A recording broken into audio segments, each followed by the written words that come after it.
செல்ல குட்டி என்னம்மா தங்கம் வாடி. நான் தானே நீ திட்டுனேன், நான் யாரடி திட்டுனேன்? வாடி. இல்லம்மா, நீ வர வர வாரத்துல 7 நாள் சாப்பாடு தெரியல, ஆனா வாரத்துல 10 நாள் நல்லா என்னை திட்டுறமா.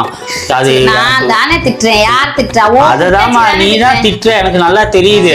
வர வர பச்சை பச்சையா திட்ட ஆரம்பிக்கிறமா, எனக்கு ரொம்ப கஷ்டமா, மனசே கஷ்டமா பார்த்து கண்ணடிக்கிறேன். யாரு இது கண்ணடிக்கிறதா? கையை 2 ஆட்ட ஆட்டிட்டு இது கண்ணடிக்கிறதா?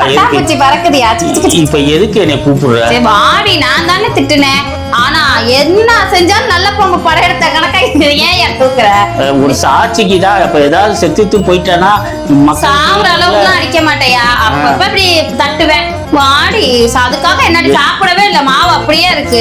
எனக்கு எதுவும் வேணாமா, நீ திட்டினதே எனக்கு சாப்பிட்ட மாதிரி இருக்கு.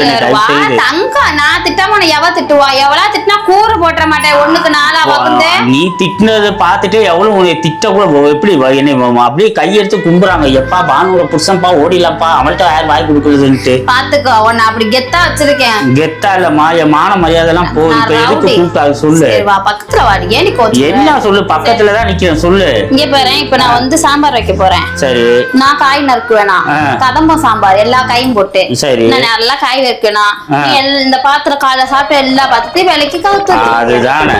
என்னடா இது மயிலே இறங்கு போல கூப்பிடுதுன்னு பார்த்தா இவ நைஸா சமைப்பாலாம். நான் உட்கார்ந்து இத்து போன பாத்திரத்துல நான் உட்கார்ந்து விளக்கணுமா? போமா, அதுக்கு வேற ஆளு பாத்துக்க. என்ன விளக்கு ரொம்ப பண்ணிக்கிட்டு இருக்கா? மரியாதை கட்டு. என்னையா என்ன நினைச்சிருக்க? என்னமா பாத்திரத்தை விளக்குவா? விளக்காம போமா. விளக்கிட்டு தான் நீ கிடையாது.